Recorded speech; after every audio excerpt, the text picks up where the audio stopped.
Bonsoir à tous. On ne sait plus vraiment ce qu'on nous sert dans nos assiettes. L'affaire des lasagnes pur bœuf à la viande de cheval vient encore de le démontrer s'il en était besoin. Et puis chaque jour amène son lot de scandales, comme par exemple ces gâteaux au chocolat Ikea interceptés à Shanghai et contenant, semble-t-il, des matières fécales. On ne sait plus ce qu'on nous met dans nos assiettes, dans nos barquettes. Et vous allez voir, ce qu'on va vous montrer ce soir n'est pas, pour vous rassurer, peur sur la viande. C'est donc le thème de ce 216e numéro de Complément d'enquête.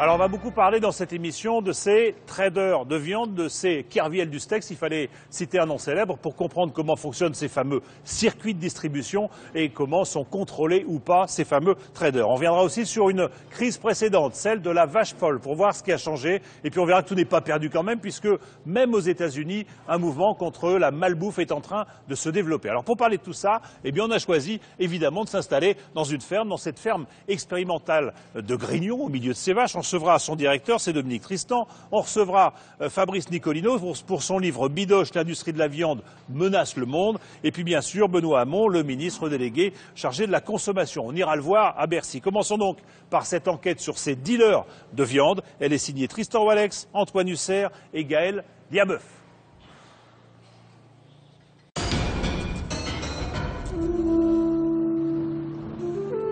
Un long périple démarré loin de nos assiettes.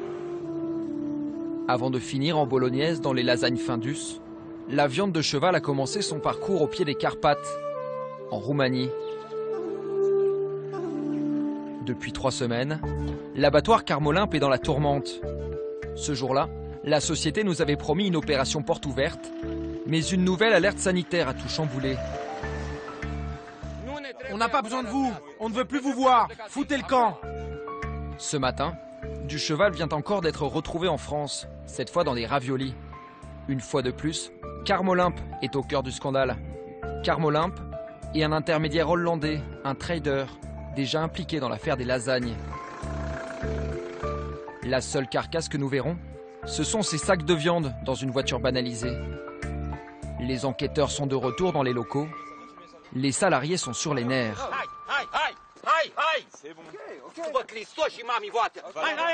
Ras-le-bol de devoir se justifier. C'est bon. Comment du cheval roumain peut devenir du bœuf dans nos assiettes? Avec l'affaire Findus, ont été révélés certains secrets de confection peu ragoûtants. Derrière des marques reconnues, se cache en réalité un monde de traders, des financiers qui achètent à bas prix et revendent la viande dans le monde entier. À la grande surprise des consommateurs. Je pensais, moi, que quand il y avait marqué Findus, c'est M. Findus qui fabriquait ça, vous voyez. Et même des pouvoirs publics. Je découvre la complexité des circuits et de ce système d'appel, de jeu de trading là, entre grossistes à l'échelle européenne. Les autorités françaises ont désigné un coupable, Spanghero, l'entreprise de Castelnaudary qui a acheté la viande roumaine au trader hollandais Jan Fason. Spanghero ne pouvait pas méconnaître les prix du marché. Or, en cas d'espèce, le kilo de viande a été acheté bien en deçà du prix du marché. Mais on n'a jamais acheté de la viande pour de la viande de cheval. On a acheté du minerai de bœuf, on a passé les commandes de bœuf. Je vous garantis, demandez aux salariés qui sont derrière s'ils savaient. On n'aurait pas pu cacher ça à tous les gens que vous avez derrière vous. Quel rôle jouent ces traders comme Jan Fason? Jusqu'où vont-ils pour réaliser de bonnes affaires?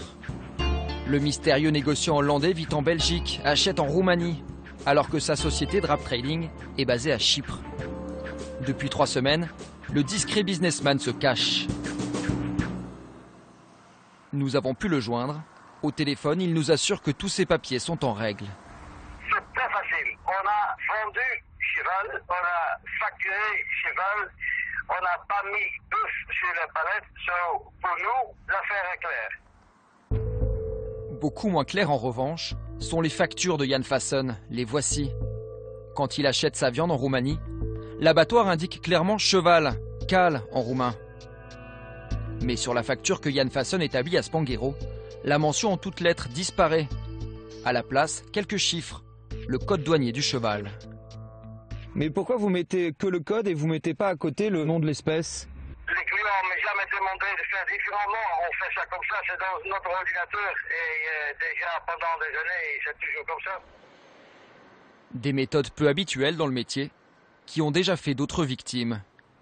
Dans les Pyrénées, à Lourdes, le patron de l'entreprise Toupneau, Rémi de Sartre, a lui aussi eu des problèmes avec Jan Fason. Cela fait plus de 10 ans que sa société lui achète de la viande pour faire ses conserves. Mais comme chez Spanghero, jamais le mot bœuf n'apparaît sur les factures du trader néerlandais. Il peut par là maquiller une vente de cheval en faisant croire que c'est du bœuf. En toute légalité. En toute légalité, tout à fait.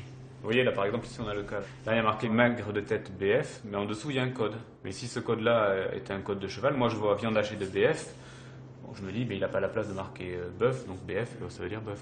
Mais c'est vrai que d'habitude, la pratique veut qu'on marque quand même l'espèce sur les factures, quoi. On ne met pas uniquement le code douanier comme sur cette facture. Le code douanier, je pense que c'est à peu près le seul fournisseur qui les met, oui.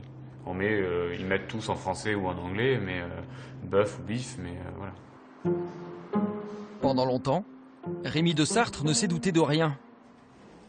Jan Fason, à ses yeux, était un négociant cordial et surtout efficace. De ceux qui vous dépannent toujours, quelle que soit la commande. Aujourd'hui, son regard a changé. Des livraisons du trader, il lui en reste bien quelques-unes. Voilà une palette qui nous arrivait de Drap Trading. Mais ce sont les dernières. Donc avec une estampille belge, puisque c'est un abattoir ou une salle de découpe qui est située en Belgique. Car ce n'est pas la première fois que le Hollandais est suspecté de tromperie. Il y a 2 ans déjà, les autorités sanitaires avaient rendu visite à ses clients. Nous avons été alertés en avril 2011 par la DGAL, donc les services vétérinaires nationaux, que ce monsieur était sous le coup d'une enquête judiciaire aux Pays-Bas pour avoir vendu du cheval en lieu et place de bœuf entre 2006 et 2011. Rémi de Sartre continue alors de travailler avec Jan Fason, son fournisseur historique, tout en le plaçant sous surveillance. Il fait analyser l'ADN de la viande que lui livre le trader. Rien d'anormal pendant 1 an, jusqu'en juin dernier. Au lieu des 10 tonnes de bœuf commandées, Jan Fason lui a refourgué 10 tonnes 100% cheval. Mais l'intermédiaire hollandais a réponse à tout. Alors ce que nous a dit M. Fason, c'est tout simplement qu'ils avaient dû se tromper au moment du chargement du camion et qu'ils avaient pris des palettes de cheval au lieu de prendre des palettes de bœuf. Et voilà. C'était une erreur malencontreuse au moment du chargement du camion, nous a-t-il dit. Le patron n'y croit qu'à moitié. Il a même de sérieux doutes sur la bonne foi de Jan Fason. Donc nous sommes ici dans la salle de découpe où on envoie les viandes pour la fabrication de nos conserves. Pour nous prouver qu'un industriel peut facilement être trompé, il nous montre à quoi ressemble le fameux minerai de bœuf avant préparation. Des blocs de 20 kg, mélange de viande et de gras. Quand c'est surgelé comme ça, c'est très difficile de savoir si c'est du bœuf ou du cheval. Pour faire la distinction, on est obligé de faire de la décongélation pour pouvoir comparer la viande fraîche à la viande surgelée. Vous voyez là, un des critères pour différencier le bœuf du cheval, c'est la couleur.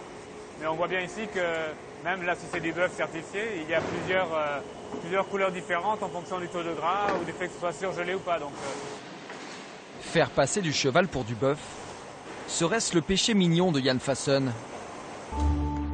C'est en tout cas pour ça qu'il est condamné aux Pays-Bas en janvier 2012 à 1 an de prison. Il a fait appel. En réalité, les autorités françaises connaissent bien Jan Fason. Depuis des années, elles le surveillent de près, nous confirme un des enquêteurs sous couvert d'anonymat. Depuis très longtemps, il est passé à travers les mailles du filet tout le temps. Et de toute façon, quand on a autant de sociétés, qu'on en a mis une à Chypre, enfin bon, pour moi, c'est un vrai mafieux, quoi. Des traders qui jouent avec les étiquettes, qui se comporteraient comme des mafieux. Mais ça n'est pas tout. Certains traders se montrent parfois peu scrupuleux sur l'origine de leur viande. C'est l'autre scandale que nous avons découvert pendant notre enquête. Un scandale qui nous ramène en Roumanie. Depuis 5 ans, le pays cherche à supprimer les carrioles de ses routes. Des paysans vendent leurs chevaux, d'autres les abandonnent. Une aubaine pour certains qui voient là l'occasion de se fournir en cheval bon marché. Il y a 2 ans, l'un de ces négociants, un Italien, est même allé très loin. Il a capturé dans la nature 50 chevaux, Des animaux sans suivi médical qu'il s'apprêtait à faire abattre pour les vendre en Europe. Un trafic que Kuki Barbuceanu a dénoncé. Son association recueille des chevaux errants. Selon lui, si le cours du cheval roumain est si bas, c'est parce qu'on ne sait pas toujours d'où il vient. Un cheval qui ne grandit pas dans un élevage, c'est sûr que c'est beaucoup moins cher. Imaginez, j'ai un cheval, je l'utilise comme cheval de trait toute sa vie. Je le nourris. Personne ne sait comment et avec quoi. Je lui fais des injections. Personne ne sait avec quel médicament. Et ensuite, je l'amène tranquillement à l'abattoir. Et c'est dangereux ça pour la consommation humaine? Je vous laisse imaginer. Si le cheval a une cirrhose, par exemple, peut-être que c'est dangereux. C'est pour ça que moi, j'ai décidé de ne plus manger de viande de cheval du tout. Un manque de traçabilité de la viande que les autorités roumaines assurent avoir réglé. À Brașov, dans la région de l'abattoir Carmolymp, qui nous avait fermé ses portes, le directeur des services vétérinaires se veut rassurant. Il en a assez de voir son pays caricaturé. On contrôle tous les chevaux qui entrent dans l'abattoir. On vérifie leur état de santé et leurs documents. C'est un système qui n'est ni meilleur ni moins bon que celui de l'Union européenne. C'est le système de l'Union européenne. Un pays en règle. Et pourtant, dans les villages voisins, les paysans nous décrivent une toute autre réalité. Des traders viendraient acheter à bas prix les chevaux malades avec la complicité de vétérinaires. Il y a 4 ans, un vétérinaire est venu me dire que mon cheval était contaminé, qu'il avait le virus de l'anémie. L'anémie infectieuse, une maladie des chevaux que le vétérinaire a pour mission officielle d'éradiquer. Le cheval de Rica est alors saisi par les autorités. Mais au lieu de prendre le chemin de l'équarrisseur, il est emmené directement à l'abattoir Carmolymp. Je suis allé voir à l'abattoir, et là ils m'ont dit que mon cheval était infecté, et qu'ils allaient le tuer pour en faire de la viande. On l'a découpé, mis dans un petit paquet, et direction l'Italie. Ah, tout ça, c'est une grosse mafia. Les traders vont-ils jusqu'à acheter ces chevaux déclarés malades pour réaliser de bonnes affaires? Depuis 2 ans, à Bucarest, 2 journalistes enquêtent sur les pratiques des négociants de viande. Ils viennent de mettre la main sur un rapport interne du ministère de l'Agriculture roumain. Ce document confidentiel analyse ce qui s'est passé pendant l'année 2006. En pleine campagne d'éradication de l'anémie, 5900 chevaux contaminés ont été exportés sous forme de viande vers l'Italie, la Belgique et la France. On n'a aucun moyen de savoir si dans les lasagnes Findus, il y avait du cheval sain ou malade.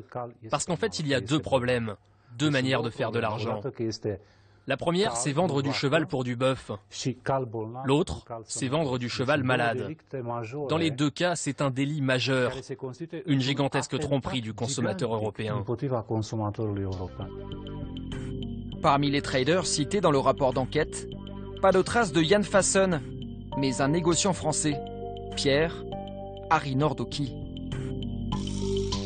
Dans un fax adressé en 2006 aux autorités roumaines, le Français proposait d'acheter 15 000 chevaux contaminés par l'anémie infectieuse.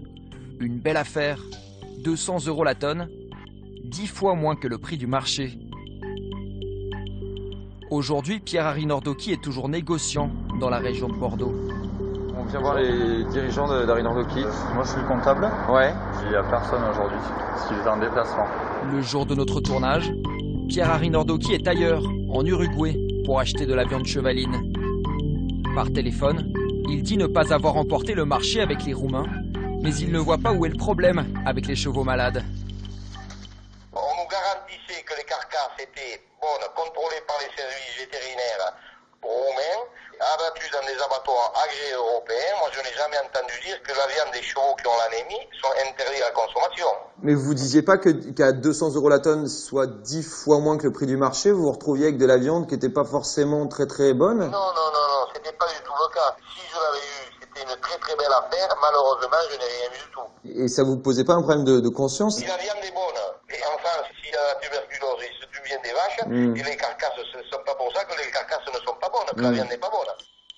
Le négociant est apparemment sûr de son bon droit. Et pourtant... Au Salon de l'Agriculture, nous avons rendez-vous avec le directeur adjoint de l'alimentation, Jean-Luc Angot. Nous lui présentons l'offre commerciale de Pierre Arinordoki aux autorités roumaines. Sa réponse est catégorique. Est-ce que ça, du coup, on peut considérer ça comme illégal? On n'a pas le droit de mettre dans la chaîne alimentaire des animaux qui sont atteints d'anémie infectieuse des équidés. C'est la base de la réglementation communautaire. C'est comme ça qu'on l'applique en France, aussi bien sur le territoire que pour les échanges. La Roumanie assume, dit si on a le droit d'abattre des animaux. Non, la Roumanie, quand vous dites la Roumanie, je voudrais bien savoir qui. Mes correspondants, qui sont les services vétérinaires roumains, connaissent très bien la réglementation européenne et savent très bien qu'on ne peut pas mettre dans la chaîne alimentaire des animaux malades, d'anémie infectieuse ou d'autres maladies d'ailleurs. Par acquis de conscience, nous avons donc posé une dernière fois la question au chef des services vétérinaires de la province de Brașov.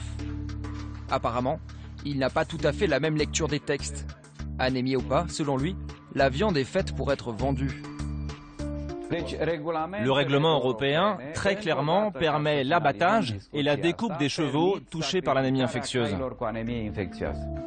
Comme une nuance d'interprétation dont savent profiter les négociants malins. Quand nous sommes partis de Roumanie, l'affaire prenait des allures de scandale sur place. Pour rassurer l'opinion, les autorités ont réaffirmé que la viande de chevaux contaminée n'était pas dangereuse et qu'elle était entièrement destinée à l'exportation.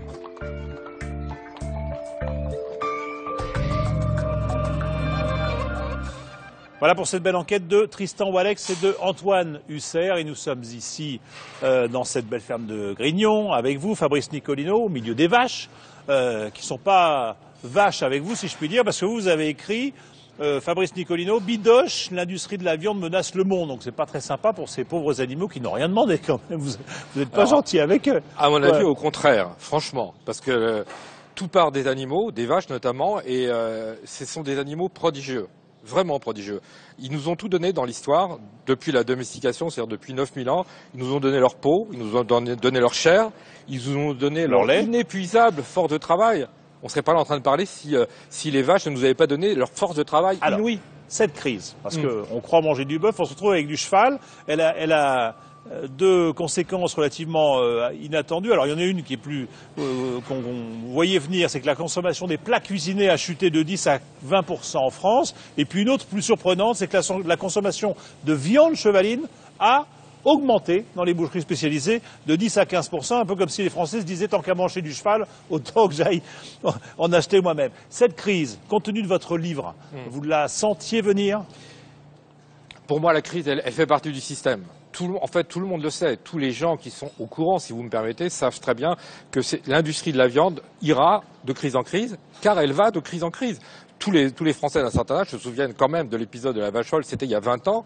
Mais après ça, on va en parler tout à l'heure. Oui, après ça, il y a eu le poulet à la dioxine, il y a eu quantité de choses, la grippe aviaire, la grippe porcine. On sait que l'industrie de la viande va de pair avec des crises de santé publique tous les 2, tous les 3 ans. Il y a quelque chose. Ces traders là qui échangent des minerais de viande comme d'autres des minerais de cuivre à la bourse de New York ou de Paris, c'est quoi ça?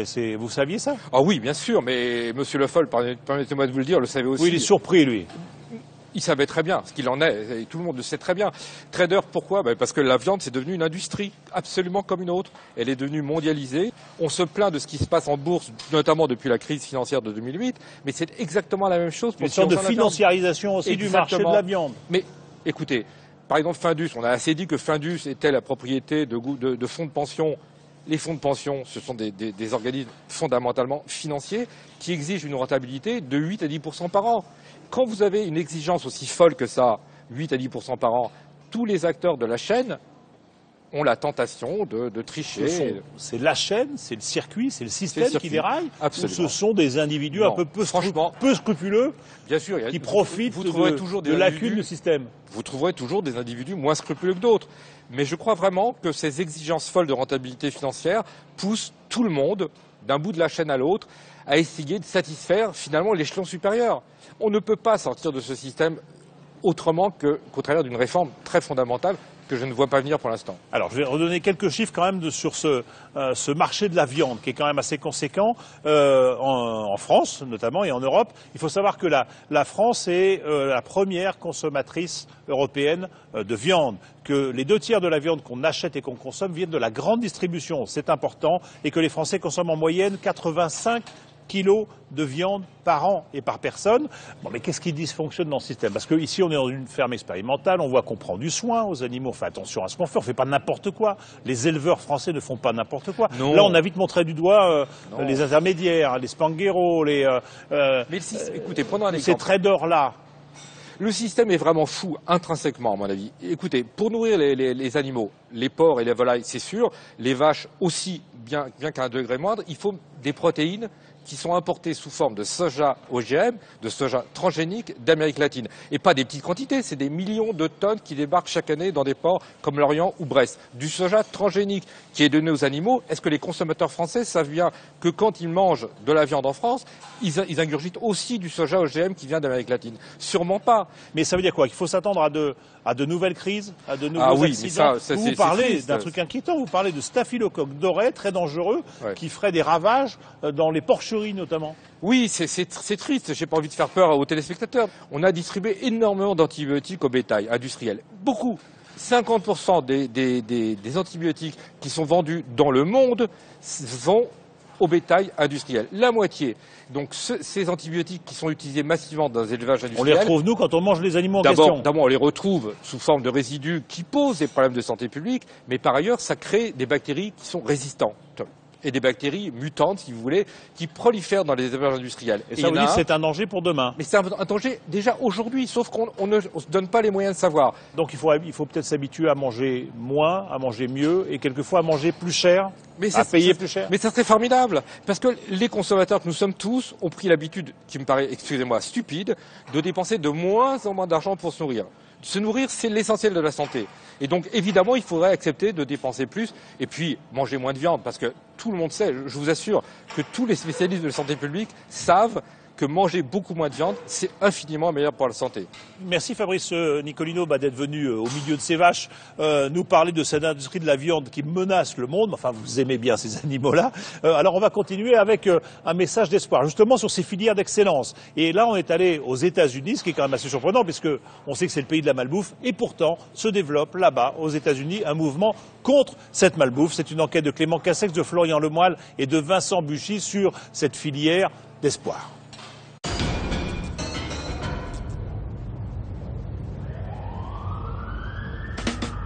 C'est New York, un petit matin d'hiver, il pleut, sur des piétons pressés, qui n'ont pas un regard, pour Jean-Michel Cohen. Ça ne devrait pas durer, car ce nutritionniste français vient offrir aux Américains ce qu'ils veulent, maigrir. Ce jour-là, rendez-vous chez son éditeur, un poids lourd du secteur, Risoli. En France, le docteur Cohen, c'est plus d'1 million de livres vendus. À l'assaut de l'Amérique, ce matin, il vient découvrir son dernier bébé. Wow. Le voilà. Il est superbe. Thank you very much. Ça s'appelle The Parisian Diet, ce qui veut dire le régime à la parisienne. Mais en fait, à l'intérieur, des conseils, des recettes qui célèbrent notre art de vivre. Les Américains adorent. Je fais un tabac avec le croque-monsieur. Quand j'explique que c'est une tranche de jambon qui est plus maigre que leurs burgers qui sont assez gras, avec 2 tranches de pain qui sont plus maigres aussi que leurs pains qui sont enrichis, je fais un tabac. Ça veut dire, j'ai déjà fait des choses aux États-Unis, le public, ah waouh, le croque-monsieur. L'éditeur place beaucoup d'espoir dans son nouveau poulain. Le médecin français est invité dans de grosses émissions de télé. Un lancement en grande pompe qui n'a rien d'un hasard. Devant le docteur Cohen, un boulevard. Car l'Amérique semble repue, prête à maigrir, à mieux manger. Bonjour, je voudrais commander. Je vais prendre un burger gratte-ciel. Trop de sucre, de frites, de soda. L'Amérique, c'est tout ça. Et c'est d'abord le pays de la viande. Oui, ça c'est sûr. On aime nos burgers, nos steaks, et plus c'est gros, mieux c'est. On est comme ça, nous. Ici, le bœuf est roi, et il est servi en portions démesurées. Là, ce qu'on peut voir, c'est intéressant. Voilà, ration de viande. Donc là, j'ai grosso modo entre 250 et 300 grammes de viande. C'est beaucoup? De viande. Ouais, c'est beaucoup, ouais. 300 grammes de viande. La recommandation internationale, c'est pas plus de 500 grammes de viande rouge par semaine. Donc là, je suis à 300 grammes déjà. Et puis alors, je peux vous dire, avec ce que je sens dans la bouche, c'est une viande qui est vachement grasse. 80 kilos de viande par an et par habitant, c'est ça l'Amérique. Matin, midi et soir, du bœuf, du poulet, du porc. Dans les supermarchés, des rayons qui débordent de viande sous toutes ses formes, à prix très bas. C'est que le pays a mis en place une production industrielle dans ses parcs d'engraissement à perte de vue des bœufs shootés aux hormones, aux antibiotiques. Des élevages intensifs de porcs, de volailles, des fermes devenues usines gérées par des multinationales qui chaque année font manger aux Américains plus de 20 millions de tonnes de viande ou apparentée. Mais avant l'overdose, bonne nouvelle, le pays de la malbouffe se réveille.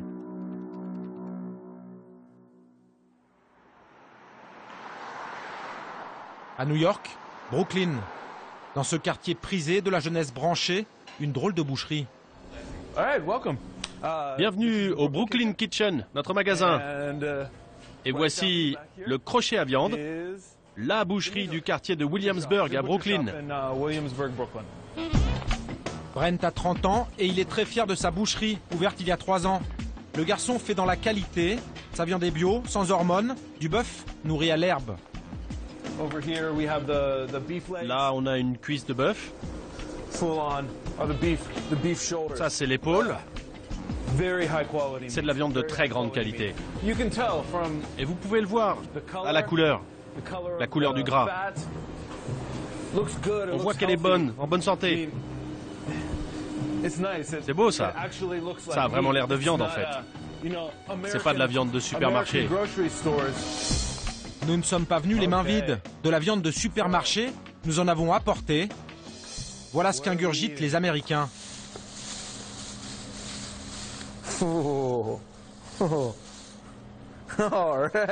Ah d'accord. Tout ce que les Américains préfèrent. Regardez comme il bouge. On dirait un ballon. Vous pouvez voir la peau, elle est toute flasque. Regardez toute cette eau qui coule du poulet.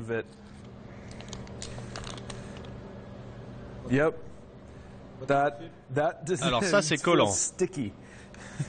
Collant et humide. Beaucoup d'Américains adorent ça, mais c'est pas de la viande. Ah bon? Non. Ingrédients, du poulet séparé mécaniquement, du sirop de maïs, c'est pour adoucir, et juste après, de l'eau. Et le prix?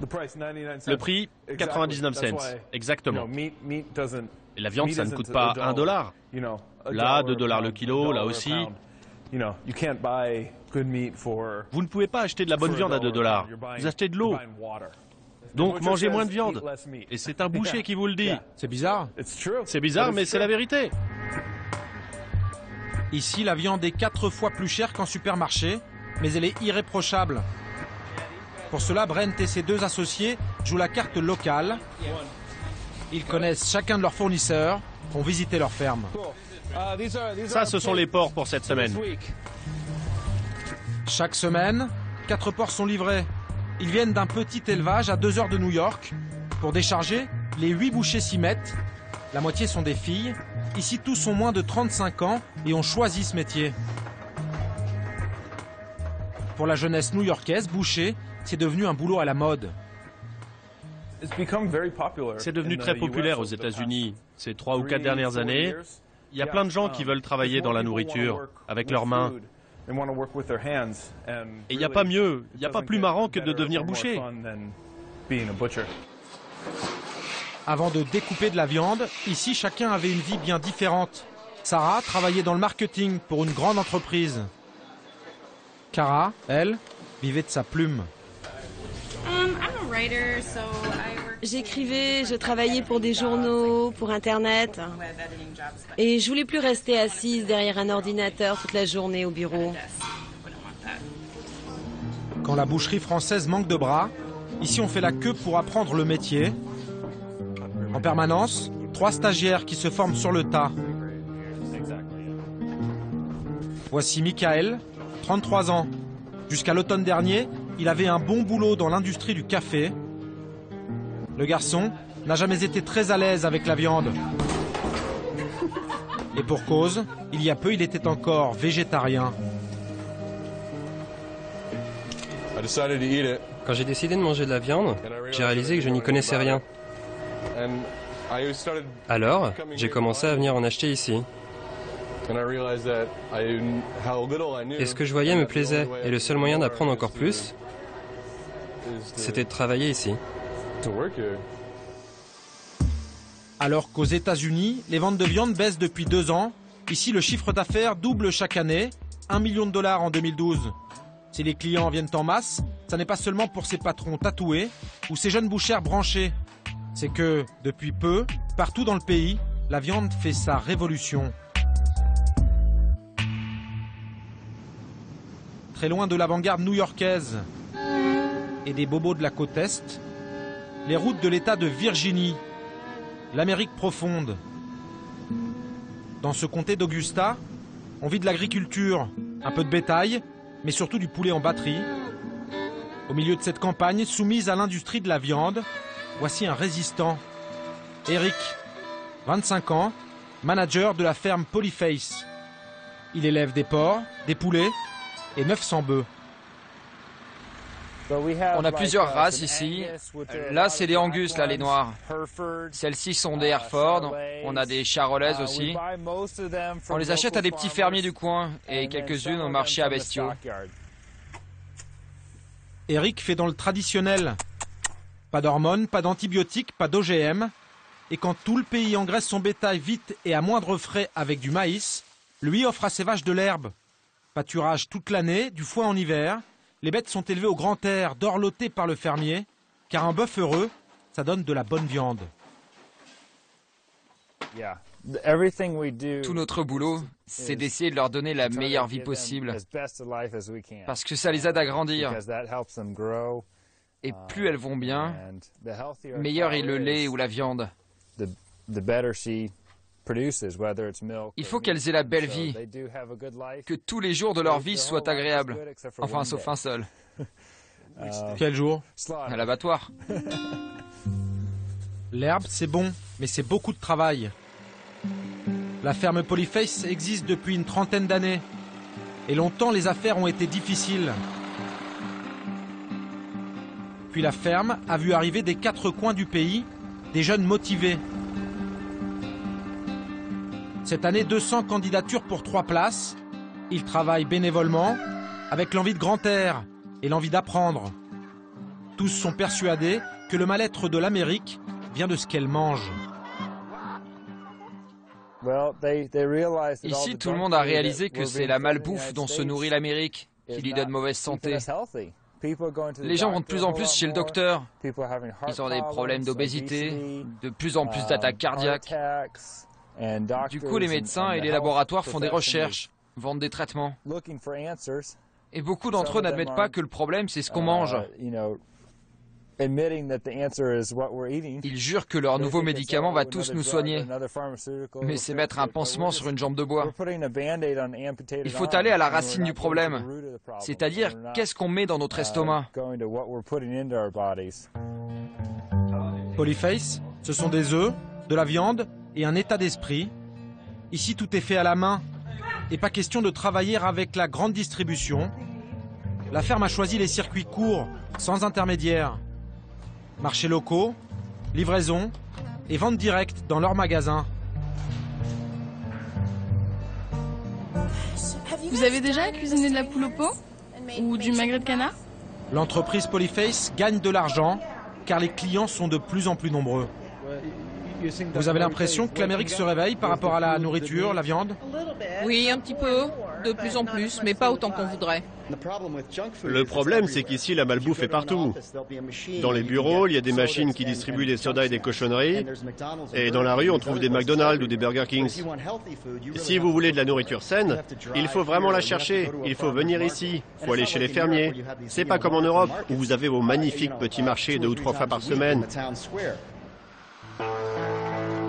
Il y a 4 ans, Polyface a investi dans un petit abattoir local. Le voici. Derrière ces murs de briques, la ferme fait tuer et découper ses bêtes. Le patron, c'est Joe. Alors Clément, bonjour. Comment allez-vous? Très bien, merci. S'il nous accueille en français, c'est que ce chanceux a étudié 1 an à Besançon. On va à la grange pour voir les animaux? Ok. Ce matin, il doit abattre quelques cochons de la ferme. Il veut nous montrer comment ces porcs ont la belle vie jusqu'à leur dernier soupir. Regarde comme ils sont tous ensemble parce qu'il fait froid. De belles bêtes de 150 kilos qui n'ont pas peur de l'homme. Dans les fermes-usines, les porcs sont confinés, ils deviennent fous et agressifs. Le poil, il est de bonne couleur. Il est shiny, it's glossy. Il mange bien. Il mange les racines. Il mange les feuilles, les plantes parce qu'il habite dans la forêt. Vous pensez qu'ils savent qu'ils vont mourir ou pas? Non. Il a ses soupçons, peut-être, dans le dernier 30 secondes. Reste quelques minutes à vivre pour ces cochons bientôt transformés en jambon. Pas de coups, pas de cris. Ici, le maître mot, c'est calme. L'abattoir ne traite pas plus de 50 bêtes par jour. Chacune est tuée à la main, étourdie, avant d'être saignée. Leur donner la mort dignement, c'est une question d'éthique. Et ça évite d'abîmer la chair. Les bêtes ne doivent ni avoir peur ni souffrir dans leurs dernières heures de vie. Et c'est pour une raison pratique. Ça se ressent sur la qualité de la viande. Si l'animal stresse, il sécrète des hormones. Son pH change. Et quand vous allez cuisiner la viande, elle est sèche. Elle a moins de saveur. La viande est moins bonne. Joe travaille seulement des viandes artisanales. Il y a 4 ans, ils étaient 5 fermiers à lui confier leurs bêtes. Aujourd'hui, ils sont 50. Dans le coin, tout le monde se met au bio, à la qualité, car les clients affluent. Chez Polyface, on veut vendre de la viande, mais aussi diffuser des idées. Ces jeunes fermiers, chrétiens fervents, prônent un retour à la terre, à la nature. Eric, notre manager, a 25 ans. Il vit seul à la ferme dans cette petite cabane. Son seul jour de congé, le dimanche, il le passe à l'église. Une vie de moine, animée par une mission. Je veux éduquer les gens. Je veux que les enfants sachent d'où vient leur nourriture. Je veux que les adultes sachent d'où vient leur viande. Est-ce que ça coûte de la porter de la ferme à la table?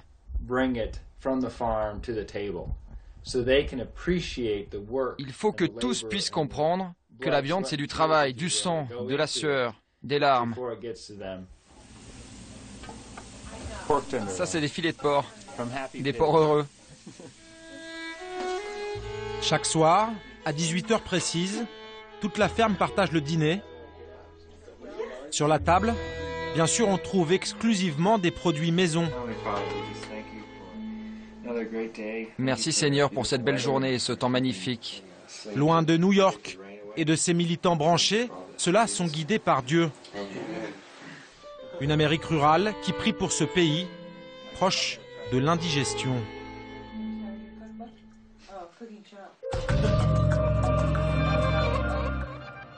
Voilà pour ce reportage de Clément Castex et de Florian Lemoyle. Et nous sommes bien sûr toujours ici dans cette ferme de Grignon avec vous, Dominique Tristan. Vous en êtes le directeur, vous êtes ingénieur agronome. Alors on a vu vos bêtes tout à l'heure. Elles mangent ça, elles ne mangent pas du maïs ou je ne sais pas quoi. Elles mangent des choses comme ça. C'est leur alimentation. Elles mangent aussi du maïs, mais elles mangent pas mal de luzerne chez nous, effectivement. Ouais. Alors sur cette crise des lasagnes au cheval vendues pour du bœuf, qui vient après la fameuse crise de la vache folle, c'était dans les années 90.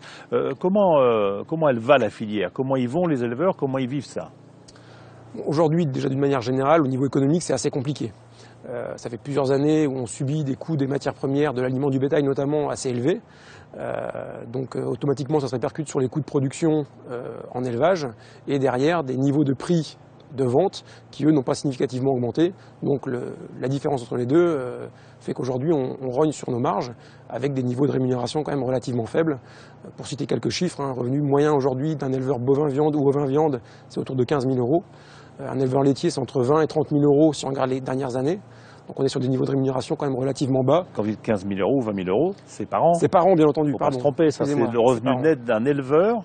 Aujourd'hui en France, c'est ça? C'est le revenu avant impôt même, tout à fait. Avant impôt? Avant impôt. D'accord. Donc vous dites on rogne toujours sur nos marges. Nous on se dit, est-ce que ces crises-là à répétition ne sont pas des signaux qu'on nous envoie constamment sur le mieux manger, sur le mieux produire, moins manger peut-être, mieux produire, etc., quitte à payer peut-être un peu plus cher notre nourriture? Comment ça se passe avec vos clients qui sont la grande distribution? Est-ce que ce discours-là commence à passer? Est-ce qu'on envisage de payer plus cher? Pour l'instant, on sort où il y a encore d'ailleurs en cours des négociations avec la grande distribution. Il y a une enseigne qui vient de terminer ces négociations avec l'industrie agroalimentaire. Et il est clair qu'aujourd'hui, on n'est pas sur ce discours de payer plus cher sa nourriture. Voilà, il faut nourrir 60 millions de Français avec des pouvoirs d'achat qui sont plutôt en baisse. Donc pour l'enseigne qui vient de terminer, c'est des négociations.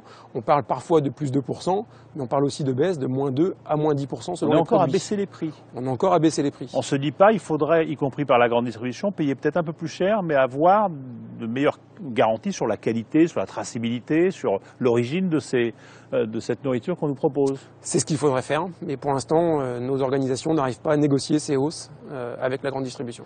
Aujourd'hui, on se retrouve sur un marché international où arrivent, au niveau des grandes surfaces ou autres, des produits de pays qui ne respectent pas les mêmes règles que nous au niveau environnemental, au niveau sécurité sanitaire, qui n'ont pas les mêmes coûts de main-d'œuvre, par exemple, que nous. Donc effectivement, il y a un déséquilibre aujourd'hui en défaveur des producteurs et des transformateurs français. Alors, je parlais tout à l'heure de la crise de la vache folle. Ça a été la grande crise sanitaire des années 90. Elle a fait, je crois, 250 morts à travers le monde, 25 en France. Ça a laissé des traces dans la tête des éleveurs? Oui, bien sûr, c'est triste chiffre. On peut rajouter aussi les suicides dans les élevages. Faut pas l'oublier non plus. Ça a laissé des traces, bien entendu. On a mis en place beaucoup de choses, notamment au niveau de la traçabilité, principalement en France, pour que le consommateur, au final, soit le mieux informé possible de tout le circuit qu'il y a en amont pour la viande. Merci beaucoup. Merci et merci de nous avoir reçus dans votre ferme. Alors, on va revenir justement sur cette fameuse crise de la vache folle. Donc, dans les années 90, on appelait ça une épizootie, puisque c'est une épidémie dans le monde animal. Ces images faisaient peur. On se souvient de ces vaches qui tremblaient. On parlait d'ESB, d'encéphalite spongiforme bovine, autrement dit la vache folle. Que reste-t-il aujourd'hui de cette épidémie-là? Eh bien, Jean-Carl Lambert, Violaine Vermont, Go et Slavek Kuchelski sont allés enquêter. C'est beau aujourd'hui. Tu te souviens de l'endroit? Là, il y a la photo. Gaëtan n'a presque pas connu sa mère. Elle est morte quand il avait 1 an. Là. Lucille a été terrassée, à 19 ans, par la maladie de Creutzfeldt-Jakob. Une affection encore mal connue, toujours mortelle, et qui fait peur. Moi. C'est toi qui as récupéré le doudou de ta maman? Oui, le seul. Tous les autres, ils les ont brûlés. Tout est brûlé, donc... Les objets qui lui appartenaient ont été brûlés? Ah oui, oui, oui. Tout ce qu'elle a pu toucher. Alors qu'en fait, il n'y a aucun risque de contagion? Ben non. C'est une maladie neurologique, c'est pas une... Mais bon, il brûle tout. Les objets dans lesquels elle a mangé, dans lesquels elle s'est assise, ou tous les affaires, les pyjamas, tout est brûlé. Tu vas pas lui faire un petit bisou comme d'habitude? Aujourd'hui, Gaëtan vit avec sa grand-mère. Voilà. Et Marie-Hélène lui parle souvent de sa maman. Non, c'est l'infirmière qui s'occupait de ta maman. On dirait Marine. Oui, voilà. Elle ne lui a jamais rien caché de la maladie qu'il a emportée. Oui, il y en a beaucoup, tu sais. Elle a commencé à avoir des troubles du langage. Elle n'arrivait plus à dire le R, le S, elle titubait de plus en plus aussi.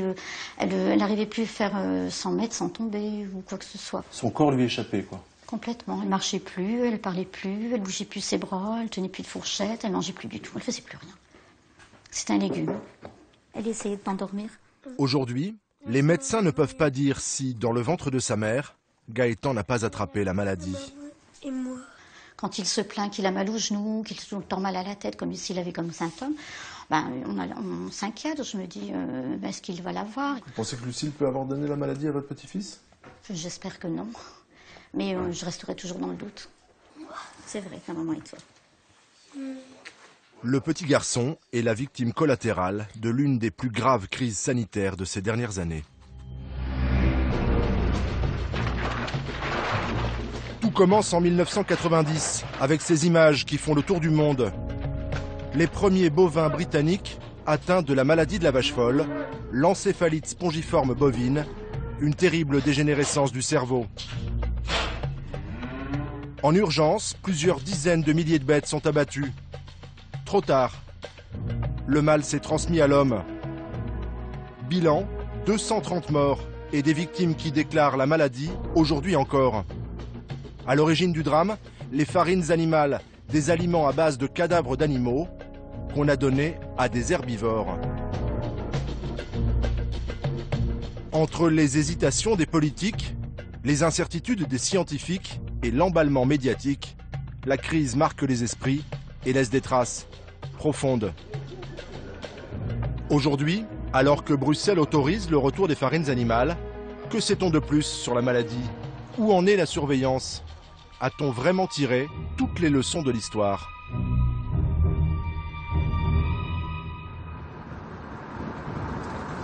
En France, plus de 1000 élevages ont été touchés par l'épidémie. En Vendée, la ferme du Défend n'a pas été épargnée. Viens. Allez. Depuis, Paul Vieille a tout changé dans sa façon de travailler. Ça ne met pas longtemps à rentrer. A commencer par la nourriture pour ses vaches. Aujourd'hui, il leur donne les fourrages de sa ferme et du grain. Ici, on a du maïs, un reste de maïs, et puis un mélange de céréales de la ferme avec des petits pois, et puis de la vesse, c'est une autre légumineuse. Et donc ça fait un mélange équilibré. Un mélange 100% bio et qui n'a plus rien à voir avec les farines animales données pendant longtemps au bétail. Les fabricants d'aliments finalement prenaient des risques énormes et nous les ont fait supporter, consommateurs comme aux producteurs. C'était pas... oui, il n'y a pas eu de contrôle, quoi. En juin 2000, l'une des vaches de Paul meurt de l'encéphalite spongiforme bovine. Aussitôt, la sanction tombe, radicale, ce sera l'abattage de tout le troupeau, comme le veut la règle à l'époque. Une règle que supportent mal les éleveurs. L'histoire de Paul fait l'objet d'un documentaire sur France 2. 3 juillet 2000, au petit matin, 2 smirmorques viennent embarquer les bêtes pour être euthanasiées. Face à face tendu entre Paul et la vétérinaire. C'est un risque. Toutes les bêtes sont abattues. Peut-être que parmi les 50, il n'y en aura aucune qui aura le SB. C'est quoi le sentiment qui dominait à ce moment-là, quand le troupeau allait partir? C'est le fait d'être submergé par voilà, ce vide qu'il va y avoir. C'est la base d'un troupeau dans un élevage. Nous, ça occupe notre espace, on y est tout le temps, on y pense tout le temps. Et donc, voilà, c'est d'affronter ce vide et de se dire, bon, il va falloir repartir après. Repartir avec un affreux doute. Alors que ces bêtes sont emmenées à l'abattoir sous protection des gendarmes, Paul se demande s'il n'a pas empoisonné ses clients. On fait de la vente directe pas longtemps avant, donc on s'imagine, attends, je sais où est mon morceau de veau que j'ai vendu, est-ce qu'il est de nature... Et ça, c'est un peu, c'est inacceptable, quoi. Parce qu'on pensait bien faire. On pensait bien faire. En compensation, l'éleveur recevra 100 000 € d'indemnisation. De quoi repartir avec un nouveau troupeau. 12 ans plus tard, il ne comprend toujours pas pourquoi les autorités ont fait ce choix de l'abattage systématique. L'abattage total nous est très vite apparu comme un écran de fumée en direction du consommateur. On a trouvé qu'il n'y avait pas de raison qu'on paye, nous les éleveurs, de cette façon, quoi. Entre 1994 et 2002, plus de 100 000 vaches ont ainsi été abattues en France. Cette mesure était-elle excessive? Le pouvoir politique est-il allé trop loin? Merci de me recevoir. Au plus fort de la crise, le ministre de l'Agriculture s'appelait Philippe Vasseur. C'est lui qui a pris la décision d'abattre les troupeaux le jour où les Britanniques ont annoncé que la maladie était passée à l'homme. Et là, aussitôt, là, c'était un choc, hein, brutal. Aussitôt, je me suis dit, mais c'est contraire à tout ce qui était dit jusqu'à présent. Et il y a un choc qui est un choc énorme. Interdiction des farines animales, embargo sur la viande britannique, abattage systématique. Il faut rassurer l'opinion. Le ministre fait le tour du pays, suivi de près par les caméras et très attendu par les éleveurs. Message au niveau des médias de rassurer notre clientèle. Je fais vraiment tout ce qu'on peut. Philippe Vasseur fait ce qu'il peut, quitte à se soumettre à un régime alimentaire plutôt monotone.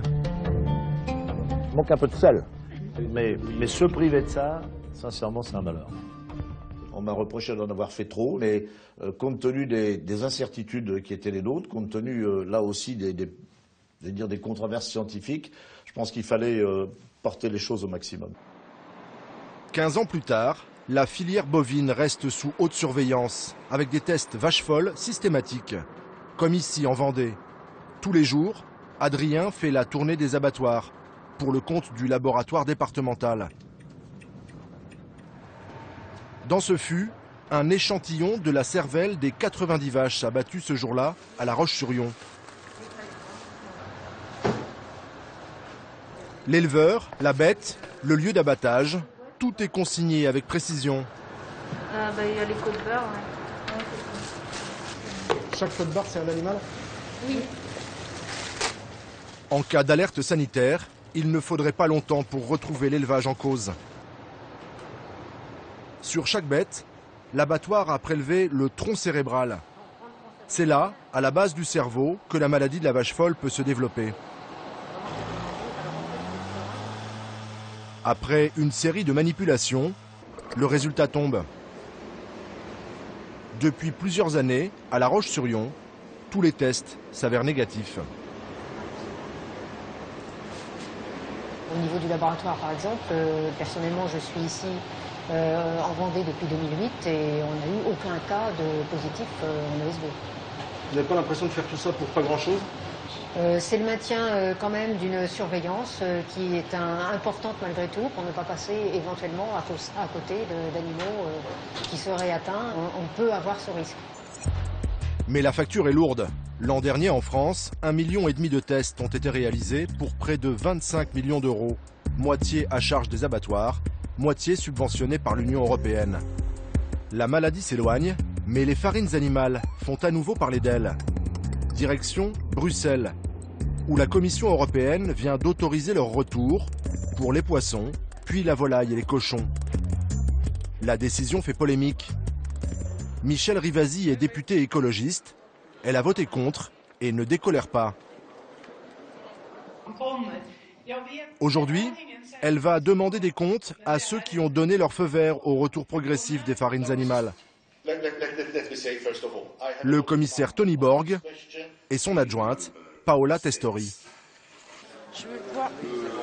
Madame Testori ? Michèle Rivasi voudrait au moins pouvoir visiter un centre de production.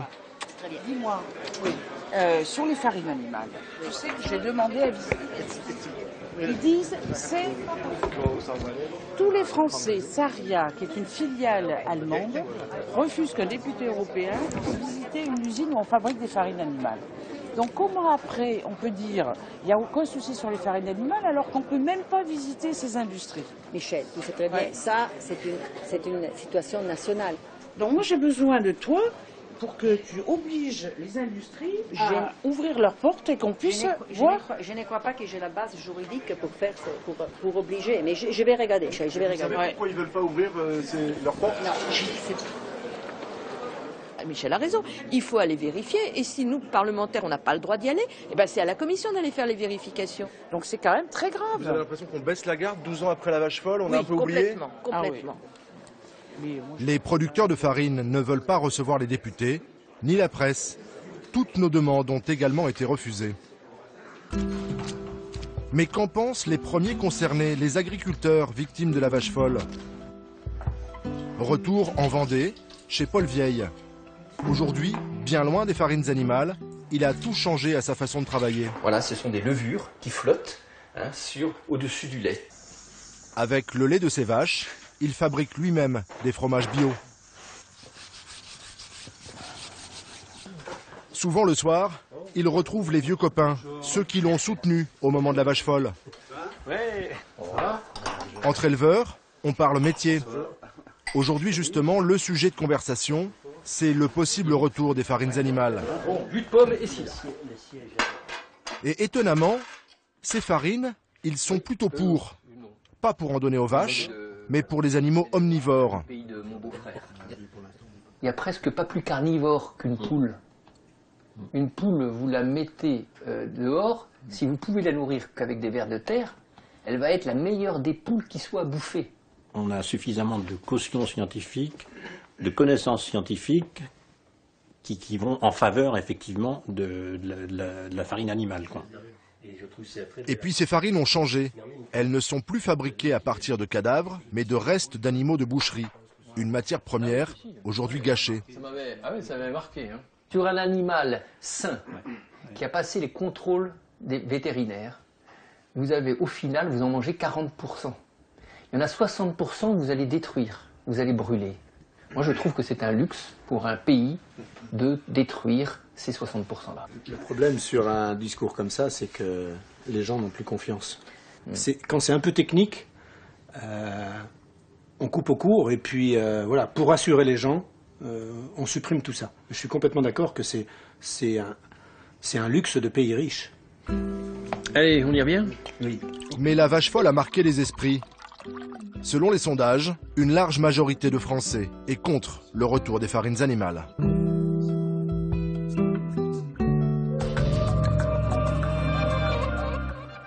Voilà pour ce reportage de Jean-Carl Lambert et de Violaine Vermeaux-Gault. Et nous sommes ici, non plus dans la ferme de Grignon, mais dans le bureau de Benoît Hamon, ministre délégué chargé de l'économie sociale et solidaire et ministre bien sûr délégué chargé de la consommation. Je précise quand même que François Hollande a dit tout de suite au salon d'agriculture qu'il n'était pas question a priori de réintroduire ces farines animales, qui sont maintenant des protéines animales transformées, dans l'élevage. Mais on voit ces agriculteurs qui se disent tout compte fait, si c'est pour des poissons, pour des poulets, pour des cochons, pourquoi pas ? Ce que nous avons voulu dire, c'est que pour ce qui concerne la filière française, en tout cas c'est l'initiative des professionnels eux-mêmes, la filière aquacole considère aujourd'hui que cette manière de nourrir les poissons n'est pas la bonne. N'est pas appropriée. Enfin, voilà. On l'interdit en France, mais ça va être permis en Europe ailleurs. Exactement. Et donc des producteurs vont pouvoir le faire et nous envoyer leurs produits nourris de cette façon-là. Oui, vous pouvez la trouver, on peut imaginer dans des produits transformés, y compris des poissons panés, par exemple. Parce qu'on parle de traçabilité. Qu'est-ce qui fait que cette traçabilité du bœuf ou de la viande dans les barquettes et les plats préparés n'a pas été réalisée plus tôt, comme on l'avait fait pour les morceaux à la découpe ? Parce que les pays européens ne le voulaient pas. Et pourquoi ça ? Ils ne voulaient pas parce qu'il y a des pays qui sont défavorables au principe qui s'applique pour la viande fraîche, qui fait que vous connaissez l'origine de la viande, le lieu où elle est née, le lieu où elle a été élevée, le lieu où elle a été abattue. Et le principe est, jusqu'ici, était que dès que la viande est transformée, cette obligation n'existe plus. Nous avons, nous, porté avec Stéphane Le Foll, le ministre de l'Agriculture, une exigence auprès de nos partenaires européens, soutenue d'ailleurs par l'Allemagne, par la présidence irlandaise, c'est que désormais figure sur vos plats préparés cette information. Ça, on l'entend mieux, ça va passer maintenant. Honnêtement, s'il faut attendre que la réglementation européenne bouge pour bouger nous-mêmes, va falloir attendre un petit peu. C'est la raison pour laquelle les professionnels ont souhaité sortir par le haut, l'industrie agroalimentaire, les producteurs de bétail, les distributeurs, en privilégiant quoi ? La viande bovine française, c'est-à-dire l'étiquetage viande bovine française, désormais sur les plats cuisinés. La plupart des grandes enseignes qui commercialisent d'ailleurs des plats préparés sous leur propre marque, en marque distributeur, ou alors des marques que l'on connaît, se sont engagés à faire de la viande bovine française. Et à le préciser sur leur emballage. Vous le saurez désormais. En tout cas, vous saurez que c'est assurément du bœuf, et en plus du bœuf français. Assurément du bœuf. Je vais rappeler 2-3 chiffres quand même sur cette industrie agroalimentaire qui est quand même pour le moins conséquente en France, puisqu'il faut savoir que c'est la première industrie française. Ça représente 157 milliards de chiffre d'affaires, 500 000 emplois, 10 282 entreprises. Et en termes de contrôle, eh bien, vos contrôleurs de la DGCCRF, ils sont 3 000. C'est 600 de moins en 5 ans d'ailleurs. Ils ont réalisé en 2012 739 000 contrôles et relevé 15 700 infractions. Avec la crise, les contrôles vont s'intensifier. Est-ce que vous avez Vous êtes à peu près sûr de ce qu'il y a maintenant dans les plats préparés? Est-ce que vous avez fait d'autres découvertes? Est-ce que ceux-là, par exemple, ces lasagnes au cheval, on est sûr de la qualité de ce qu'on a? Sur le plan sanitaire, tous les tests que nous avons faits, nous, qu'ont fait les Britanniques, qui ont été faits en Europe, mais d'abord, je vais faire confiance aux propres tests qui ont été faits par les Français sur les pains de viande. Nous n'avons pas trouvé, en tout cas, il n'y avait pas de risque sanitaire. Ce qui, en France, et nous a alertés, c'est la tromperie économique. C'est qu'en gros, on triche sur la composition du plat qui vous est On vous dit que vous mangez du bœuf alors que vous mangez du cheval. Et on vous le vend, par exemple. Et on vous le vend au prix du bœuf. Oui. Ma responsabilité, c'était pas de nous arrêter aux filières déjà identifiées, c'était de mesurer l'étendue du préjudice. C'est la raison pour laquelle nous avons pris 2 décisions. La première, c'est de réaliser des tests ADN sur des échantillons dans les grandes surfaces, sur les plats cuisinés qui n'ont rien à voir avec la filière qui a été identifiée. Et nous aurons, dans les jours qui viennent, les résultats de ces tests et nous pourrons mesurer s'il y a du cheval à la place du bœuf. Et moi, je m'attends à ce qu'on trouve dans plusieurs plats et dans d'autres circuits du cheval à la place du bœuf. Vous pensez que ce qu'a fait Jan Fassen éventuellement peut être fait par d'autres intermédiaires? Pour être très clair, je pense que nos tests vont confirmer les autocontrôles réalisés par un certain nombre de professionnels. Il n'y a pas de raison que les tests réalisés par mes services de la DGCCRF ne le révèlent pas. Un mot quand même sur Jan Fassen et sur Spanghero. Parce qu'on se demande, vous avez été très rapide pour dénoncer, pour sanctionner, et certains disent peut-être un peu trop rapide pour trouver un bouc émissaire qui serait Spanghero. Parce qu'on se dit, est-ce qu'il a été instigateur de la fraude? Est-ce qu'il y a participé? Est-ce qu'il était complice de Jan Fassen? Ou est-ce qu'il a été victime du néerlandais? Aujourd'hui, le problème, c'est pas de trouver des boucs émissaires. Le problème, c'est de protéger les consommateurs. Pendant 6 mois, il y a des millions de consommateurs en France et en Europe qui ont acheté du bœuf en pensant sincèrement que c'était du bœuf, ont mangé du cheval, alors que des intermédiaires ont réalisé des bénéfices par appât du gain tout au long de la chaîne. Et moi, ma responsabilité, c'est quoi? C'est d'abord d'assainir la filière, que cela ne se passe plus. Et pour assainir la filière, il fallait identifier des responsables. Je continue ce travail avec le ministre de l'Agriculture et nous identifions de nouveaux circuits. J'aurai l'occasion d'ailleurs de faire le point sur l'enquête la semaine prochaine avec tout ce que nous aurons trouvé de plus. Mais assainir la filière, c'est indispensable. Pourquoi? Vous l'avez dit vous-même, 500 000 emplois dans l'agroalimentaire. Aujourd'hui, les consommateurs perdent confiance dans ce qu'ils mangent et dans tous ces plats cuisinés. Vous allez venir, comment on rétablit cette confiance-là? Ce qui me frappe, moi, dans cette affaire, c'est que vous l'avez évoqué avec Jan Fassen, c'est qu'il y a plusieurs récidivistes. Des acteurs de cette affaire, en France comme en Europe. Il était connu par vos services, a priori. Oui, mais pas que lui, d'ailleurs. Et connu aux Pays-Bas, il avait été sanctionné, il a été voilà, mais ce par sont la justice donc des néerlandaise. acteurs qui se livrent au marché de la viande et qui sont ou dans des procédures aujourd'hui, pour trafic de viande, pour vente de viande avariée, substitution d'étiquettes, etc., et qui sont toujours des acteurs connus, actifs de ces marchés-là. Une personne qui se livre à la tromperie économique encourt, une personne physique, 2 ans d'emprisonnement et 37 000 € et quelques d'amende. Si vous volez une barquette dans une grande surface, vous encourez 45 000 € d'amende et 3 ans d'emprisonnement. Le préjudice n'est pas le même, on va dire. Moi, je considère, et ce sera le projet de loi consommation que je dépose qui va s'y pencher, qu'il faut rendre les peines en matière de tromperie économique plus dissuasives. Comment?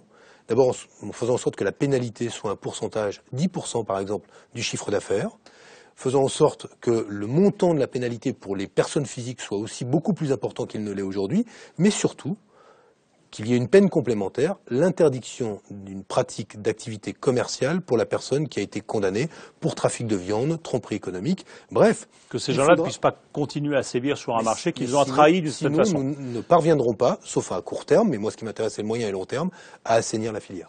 Merci Benoît Hamon de nous avoir reçus ici. Et puis j'espère que ces explications que vous nous avez données nous permettront d'y voir un peu plus clair sur ce marché qui demande à être assaini, si j'ai bien compris.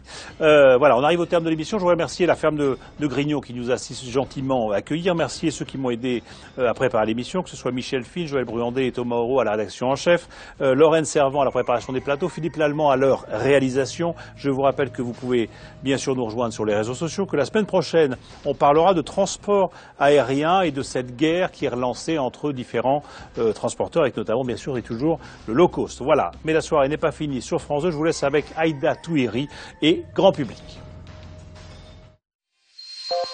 Dès maintenant, pour plus d'infos sur les reportages et réagir sur notre forum, rendez-vous sur france2.fr.